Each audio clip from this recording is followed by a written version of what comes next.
భారత నారీ విజయ భేరి ICC women's world cup semifinals లో ఆసీస్ ను చిత్తు చేసింది టీమిండియా. జెమీమా సూపర్ సెంచరీతో భారత్ ముచ్చటగా మూడోసారి ఫైనల్ కు చేరింది. సినిమా కాదు గురు, కొదమసింహంలా కదం తొక్కిన కంగారులకు టారెత్తించింది టీమిండియా.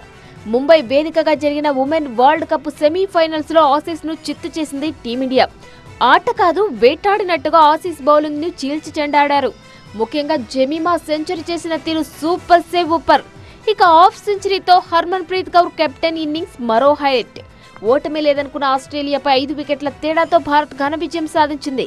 లీగ్ దిశలో ఒక్క మ్యాచ్ కూడా ఓడిపోకుండా పాయింట్ల పట్టికలో అగ్రస్థానంలో ఉన్న ఆసీస్ కు సెమీస్ లో ఖతర్నాక్ షాక్ నిచ్చింది హర్మన్ సేన. తొలుత బ్యాటింగ్ చేసిన ఆసీస్ 338 రన్స్ కు ఆల్అవుట్ అయింది. చేజింగ్ కు దిగిన భారత్ మరో ఓవర్ ఉండగానే లక్ష్యాన్ని ఛేదించి ముచ్చటగా మూడోసారి ఫైనల్స్ కు చేరింది. కెప్టెన్ హర్మన్ 10 4లు 2 6లతో 88 పరుగులు చేసింది. జస్ట్ లో సెంచరీ మిస్ అయిన జెమీమా దూకుడుతో తొలిసారి 338 భారీ స్కోర్ను చేసి మరో రికార్డు సొంతం చేసుకుంది టీమిండియా. సూపర్ శతకంతో ప్లేయర్ ఆఫ్ ది మ్యాచ్ గా నిలిచింది జెమీమా. ఇక నవంబర్ 2న జరిగే ఫైనల్స్ లో సౌత్ ఆఫ్రికాతో తలపడనుంది టీమిండియా.